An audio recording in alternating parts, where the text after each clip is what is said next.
On August 26th of 2020, Lourdes Kemolan became involved in a violent argument with her boyfriend, Cordon Walker, while driving through Kent, Washington. The nature of the dispute remained unclear, but the couple got out of Walker's 2001 Pontiac Grand Prix and started fighting in the street. An unnamed eyewitness who was smoking a cigarette outside an apartment complex reported that he heard Kemolan screaming for help. The witness found the woman on the ground as Walker was punching her in the face and demanding she give him back his things. Kemolan, who'd celebrated her 23rd birthday a few hours prior, got up and staggered across the street. Walker returned to the Pontiac and accelerated towards his girlfriend. He struck her with the vehicle, launching her in the air, then backed up and ran her over. Walker got out, approached Kemolan's limp body and slapped her in the face to get her to wake up. The witness, who was on the phone with 911, brandished a pistol and aimed it at Walker in an attempt to hold him at the scene. The latter, however, completely ignored him as he dragged Kemolan to his Pontiac, placed her body in the passenger seat and sped off with the woman's legs still dangling from the vehicle. The witness reportedly tried to shoot out the Pontiac's tires but couldn't stop Walker. He was later found by the police in a nearby parking lot and arrested without incident. Kemolan's body was retrieved from behind a business in the area. The young woman had died from extensive trauma that included a shattered pelvis and multiple rib fractures which caused massive internal bleeding in her lungs. Additionally, her jaw was broken, one of her eyes was blackened, and there were signs of trauma across much of her face and head, including bite marks. Walker denied intentionally slamming his vehicle into his girlfriend, as well as attacking her prior to the crash, maintaining that the injuries she'd sustained were from him trying to rouse her. The incident was eerily similar to a July 2018 case in which Walker had punched a former girlfriend several times in the face, bit into her back and threw her in a cluster of bushes in a Starbucks parking lot. The victim in that case secured a protective order against him. Walker's actions in connection to Kemolan's death would be described in charging papers as callous, brazen, premeditated and intentional. In March of 2024, the man was jailed for 17 years. Number 6. Daniel Harmon. On December the 2nd of 2023, South Carolina woman Jamila Smith called 911 and told the operator that her ex-boyfriend, a man subsequently identified as Daniel Harmon, had broken into her Jackson home and was chasing her down the road. The couple had had a history of domestic violence. 30-year-old Smith sounded out of breath and the car engine was heard revving in the background. The woman then screamed as she dropped her phone. In the moments that followed, a male voice, suspected as Harmon's, was heard telling Smith to get in the car so that he could take her to the emergency room. Before the line went dead, the distraught woman screamed, "No, don't touch me, don't hurt me, please," and "You hit me." Smith disappeared in the aftermath, with her family reporting her missing and the authorities launching a public appeal for information. Investigators subsequently received a tip from someone saying they'd rented a 2023 Dodge Charger to Harmon. Later on, in December, the vehicle was tracked down to a North Augusta home where Harmon was holed up. A SWAT team took the man into custody, and after blood was found in the vehicle's trunk, he was charged with murder and kidnapping. 16 grams of fentanyl and 19 grams of cocaine were retrieved from the vehicle, resulting in additional drug charges. Harmon refused to reveal what he'd done with Smith. The woman's body was found in mid-May of 2024 in a wooded area on Silver Bluff Road in Aiken County. The county coroner revealed that she'd been fatally shot in the head. Two other men, Brian Alexander Hampton Jr. and Clyde James Henley II, were charged with accessory after the fact of murder. The working theory was that following the breakdown of their relationship, Harmon had struck Smith with the Charger, shot her, and then sought the help of the other two men to dispose of her body. The case was ongoing as of the latest updates. Number 5. Anthony Cooper. In March of 2024, Anthony Cooper and his girlfriend, 21-year-old Anastasia Rayborn, were fighting in a Ford Edge SUV while driving through New Orleans, Louisiana. Cooper had bought the vehicle for his girlfriend, but he was the one who drove it most of the time, according to those familiar with their relationship. During the March incident, the couple, who shared a young son, were caught on CCTV yelling at each other after Cooper had stopped the car in the 1100 block of St. Roch Avenue. Rayborn exited the vehicle through the passenger side and from the sidewalk called Cooper an effing B-word. In the moments that followed, Cooper veered the SUV towards the mother of his child and plowed into her. He slammed her through the wall of a vacant clothing store. Kurt McLean, a former firefighter, was at the scene and tried to help Rayborn, but she had no pulse. Based on the angles at which her body was bent, McLean suspected she'd suffered a broken neck or a broken back. The young woman was pronounced dead at the scene. Cooper was charged with murder and booked into the Orleans Parish Justice Center on a $2 million bond. Rayborn's sister, Sky Guillory, spoke to the media in the incident's wake and said she chose the wrong man to be with. Guillory reported that her sister had started dating Cooper when she was in her late teens and he was 27 years old. The turbulent relationship came to include violent outbursts that resulted in deputies being called to the couple's home. It got to the point that Guillory had reportedly given her sister a safe word to use whenever she felt in danger around Cooper. Speaking of the latter, the grieving sibling concluded he got her a car that he never let her drive and ultimately he killed her with it. Number 4. Jean-Luc Laporte. In 2014, California man Jean-Luc Laporte expressed a romantic interest in 20-year-old Anna Bond, whom he'd met at a Boy Scout event and with whom he'd been friends for a few years. The woman didn't reciprocate Laporte's feelings, telling him that she only saw him as a friend. She also discussed the relationship with her neighbor, who was only named as Patricia. The women consequently met Laporte at a Vallejo Starbucks on October the 18th of 2014 and told him that it would be best if he and Anna were no longer friends. The 20-year-old broke down and started crying, at which point the women decided to leave. As they were walking outside, Laporte got behind the wheel of his red pickup truck. He then angled the vehicle at Patricia and Anna and ran them over from behind.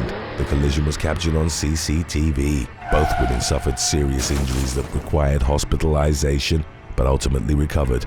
Vallejo police officers were called to the scene, and as they were investigating the incident, bystanders alerted them that the red pickup had returned in the area. A chase ensued, during which Laporte drove at high speed through residential neighborhoods, running several stop signs and stoplights. An officer executed a pit maneuver that caused the vehicle to spin out of control and come to a halt. Laporte was arrested, and his initial charges included 2 counts of attempted murder, to which he pleaded not guilty. A jury ultimately convicted him on 2 lesser counts of attempted voluntary manslaughter, 2 counts of assault with a deadly weapon, and 1 count of felony evasion of a peace officer. In 2015, he was jailed for 9 years and 8 months. Number 3. Incident in Seattle. In early February of 2024, 2 Seattle teens were arrested for deliberately mowing down pedestrians while joyriding in a stolen car. The incidents had taken place on November the 26th of the previous year on Aurora Avenue North. Footage taken inside the vehicle showed the assailants, a male and a female, laughing and hollering as they randomly struck their unsuspecting victims. One of the teens was at one point heard repeatedly encouraging the other to hit a pedestrian. During the first incident, they plowed into a woman as she was crossing the street. The teens then targeted another female pedestrian.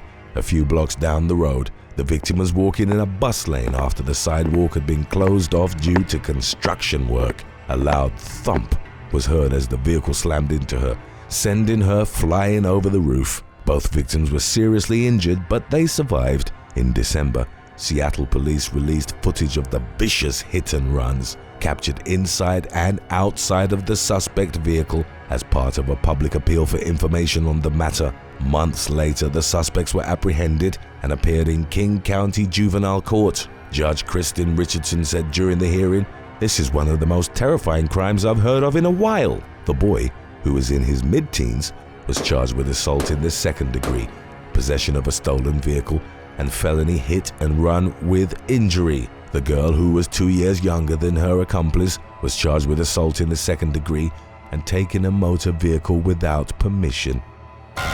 Today's topic was requested by Jackson Bauer and Go Joe's Girl 6487. If you have any other topics you'd like to learn about, subscribe and let us know in the comments section below. Number 2. Mark Laquan Payne. In the early morning hours of September the 13th of 2016, Mark Laquan Payne backed his red sedan into a parking space at a Quick Trip convenience store in West Phoenix, Arizona. Across the lot, 3 officers were standing next to a patrol SUV. Without any provocation or prior interaction, Payne revved his car and drove straight at the officers. One was able to dive out of the way.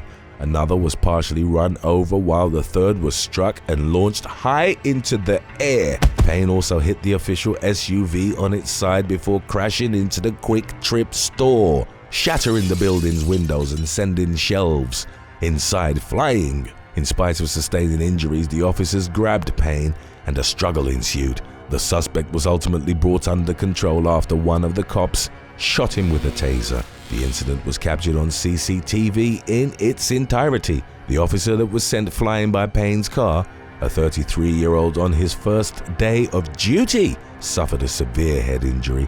A sergeant was left with a broken leg, while the officer who'd managed to avoid the initial impact was hurt during the tussle with the suspect. All 3 eventually recovered. No motive was provided for Payne weaponizing his vehicle against the cops, and there was no pre-existing connection between him and the victims. Payne was deemed mentally competent to face a judge, and he eventually pleaded guilty to a dozen felonies, including attempted murder, criminal damage, and aggravated assault. In early June of 2019, he was handed a prison sentence of 35 years.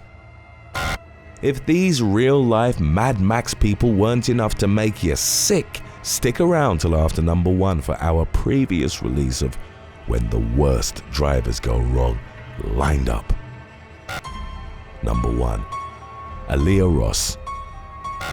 In June of 2024, Florida woman Aaliyah Ross was arguing with her boyfriend, Devon, at the home they shared in Lake Wales. As tensions escalated, the man went outside while holding his and Ross's young son and reportedly threw a cinder block at his girlfriend's car. In the moments that followed, the enraged woman placed her 2 other children in her Toyota Corolla. She then got into the driver's seat and accelerated towards Devon. The latter still had the boy in his arms and he tried to run away from the vehicle, but he tripped and fell behind a fence. Ross then intentionally ran him and her son over and kept driving until she crashed into a neighbor's trailer. Ross picked the boy up, and even though he'd sustained critical injuries, she left him home alone and fled to her sister's residence in Orlando. Devon returned to grab his son and took him to the hospital. The man was released after receiving treatment for injuries that included bruising to his legs and body. The boy remained hospitalized in Tampa after suffering a broken left shoulder and collarbone, broken ribs, and a partially collapsed lung, in addition to abrasions and bruising on his body. Law enforcement tracked Ross down to her sister's home, and she was arrested for domestic battery, hit and run resulted in property damage, aggravated battery, child neglect without bodily harm, and aggravated child abuse. She reportedly told investigators that there had been multiple moments in the past when she'd driven at her boyfriend only to swerve at the last minute and avoid hitting him. Ross said that she assumed, given those previous incidents, that Devon would move out of the way. During a subsequent press conference, Polk County Sheriff Grady Judd said, "You're talking about crazy? Here's a crazy woman," while holding up a photo of Ross's mugshot. 38-year-old Maryland woman Udell Burno was arrested for running over and killing her boyfriend in August of 2022. Law enforcement in Brandywine responded to reports of a person trapped underneath a vehicle outside of a Floral Park Road home on the evening of August the 20th. The victim, 40-year-old Riverdale man Shamato Clark, had suffered multiple injuries and was pronounced dead at the scene. A preliminary investigation determined that Berno, his girlfriend, had intentionally driven into him, fatally pinning him under the car. Berno was arrested and held without bond, facing charges of vehicular manslaughter. While it wasn't clear what had led to the intentional collision, Berno had a documented history of aggressive behavior and had been a defendant in various domestic violence cases since 2005.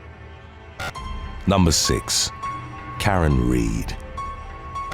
On the night of January the 28th of 2022, as a snowstorm was approaching the greater Boston area, Karen Reed and her off-duty police officer boyfriend left Canton's Waterfall Bar. After drinking at the establishment, 42-year-old Reed dropped Boston police officer John O'Keefe at her friend's house. The woman would later claim that she hadn't actually seen her boyfriend enter the home where they'd been invited for a party. Reed was reportedly suffering from stomach issues and decided to leave, making a three-point turn in her Lexus SUV before driving away. A few hours later, she became worried when her boyfriend didn't return. She called O'Keefe several times and then drove with two companions to the Canton house, where they found him unresponsive beside the road in white-out conditions. He'd suffered multiple skull fractures, lacerations to his right arm, and his eyes were swollen shut. The 16-year law enforcement officer was pronounced dead at a local hospital, with hypothermia also believed to have been a factor in his demise.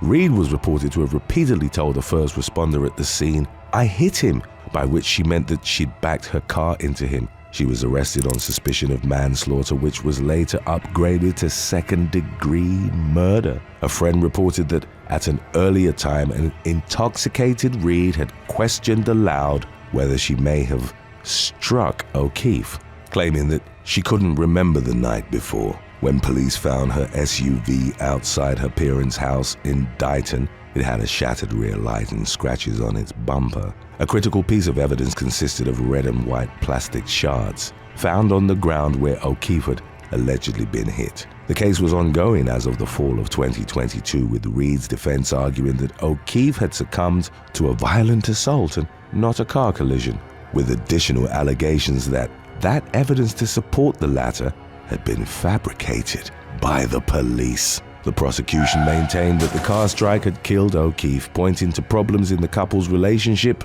and him wanting to end it as contributing factors. Number 5. Grace Ross. Scottish couple Grace Ross and Joshua Kerr argued near the farm where the latter worked in the village of Leslie, Scotland, on May the 22nd of 2020. Ross, then in her late teens, had been angry about a cash app on her 18-year-old boyfriend's phone. She suspected that the teen, who she later described as the love of her life, was hiding things from her, but her beliefs would ultimately prove to have been unfounded. Ross grabbed Kerr's phone, then got back in her car and accelerated sharply as she tried to perform a three-point turn on the narrow country road. Ross was traveling less than 3 miles per hour before she hit her boyfriend. Kerr fell under the vehicle with one of its wheels going over his lower half and leaving a tire mark on his pants, and the other running over his head, inflicting a critical skull fracture. Ross was distraught in the immediate aftermath and tried to help her boyfriend before calling the emergency services. She pleaded with responding officers to let her give Kerr one last hug, but the request was denied. Kerr succumbed to his injuries and Ross was arrested on a murder charge, which was later changed to causing death by dangerous driving. The young woman pleaded guilty to causing death by careless driving and in August of 2022 was spared jail and instead ordered to perform 300 hours of community service in addition to being banned from driving for 5 years. Number 4. Nigel Malt. On January the 23rd of 2022, Lauren Malt and her boyfriend were involved in a deadly argument with the former's estranged father at her home in the village of West Winch, England. 44-year-old Nigel Malt, who was reported to have been inebriated at the time, had initially breached bail conditions by driving to the shop where Lauren's mother Karen worked. The latter had reported him to the police in April of the previous year for assaulting her, and he'd been living at another address at the time, with his conditional release stipulating that he couldn't contact his wife nor visit her workplace and home. While at the shop, Nigel repeatedly called 19-year-old Lauren with the apparent intention of forcing his way into the Leaport house where she lived with Karen and her younger siblings. Lauren eventually answered, and Nigel drove to the address where, upon his arrival, a confrontation ensued involving Lauren's boyfriend, Arthur Marnell. Nigel tried to attack him with a crowbar and became enraged when his daughter intervened and told him to go home. Marnell escaped the attack unharmed, and Nigel started speeding off in his black Mercedes. He then suddenly backed up the vehicle, struck Lauren, and drove over her. Nigel briefly stopped before driving forward and running his daughter over again, causing further crushing injuries to her head, torso, arms, and legs. Nigel exited the Mercedes, grabbed Lauren, and placed her in the passenger's side footwell. Several residents witnessed the incident, one of whom recorded him saying, "Don't call the police." Nigel called Karen to say that her daughter was dead and that he was bringing her over to her workplace. CCTV footage from the shop would show Karen trying to comfort Lauren before Nigel drove her to a hospital in Kings Lynn where she was pronounced dead. During the trial that followed, Nigel's defense would try to argue that in his alcohol-induced rage, he hadn't seen his daughter while reversing his car. He denied murder but was ultimately found guilty and jailed for a minimum of 18 years in September of 2022. Number 3. Vincent Jean. New Jersey man Vincent Jean and an unnamed 23-year-old woman were involved in a fender bender in Elizabeth in April of 2022. Jean had reportedly tried to flee the initial accident, but the other driver took out her phone, started taking photos of his Mitsubishi SUV, and followed him up the street. In a vicious attack recorded by witnesses, 56-year-old Jean then mounted the sidewalk and drove towards the woman as she desperately tried to flee across a lawn. He slammed his SUV into her and only her screams were heard as she disappeared from view.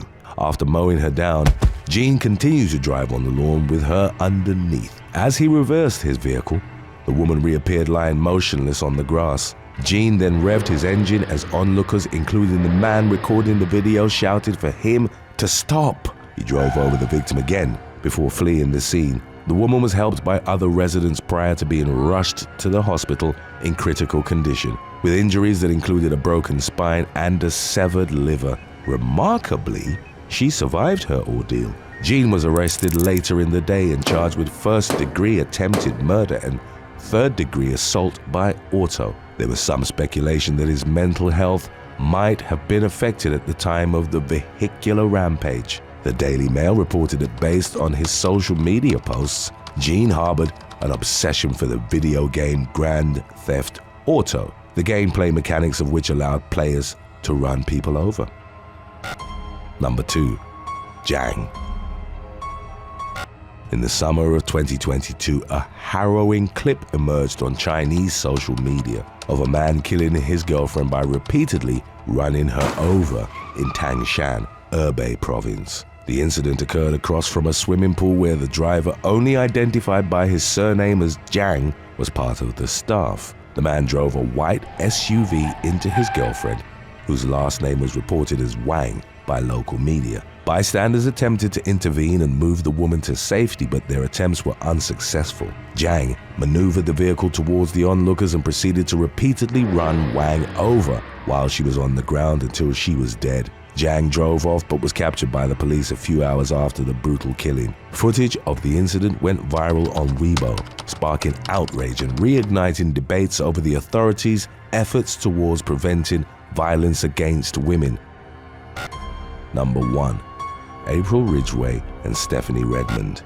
2 South Carolina women were arrested in May of 2015 after getting into a fight at the Socosti Elementary School in Horry County. 34-year-old Stephanie Redmond had reportedly shouted at April Ridgway, aged 29, to slow down as she was driving towards a crosswalk. The latter got out and a confrontation between her and Redmond ensued. The 2 women started pushing each other while loudly cursing. A school employee intervened and asked them to stop, at which point Ridgway returned to her vehicle and tried to drive off. Redmond then stepped in front of her vehicle and blocked the younger woman's path. Ridgway tried to maneuver around her several times, but ultimately ran over her foot. Redmond, who refused medical help, was transported to a hospital as a precaution and later discharged. Both women were arrested and taken to J. Reuben Long Detention Center, but a judge subsequently found no indication of malicious intent on Ridgway's part, and thus no probable cause to charge her, as it was Redmond who'd intentionally placed herself in harm's way. The latter, whose mugshot showed her with teary eyes, reportedly had a history of being confrontational with school staff. She was charged with disturbing schools and issued a no trespass warning from the principal. Thanks for watching. Would you rather not pay for gas for 10 years or get 10 free flights anywhere you want in the world? Let us know in the comments section below.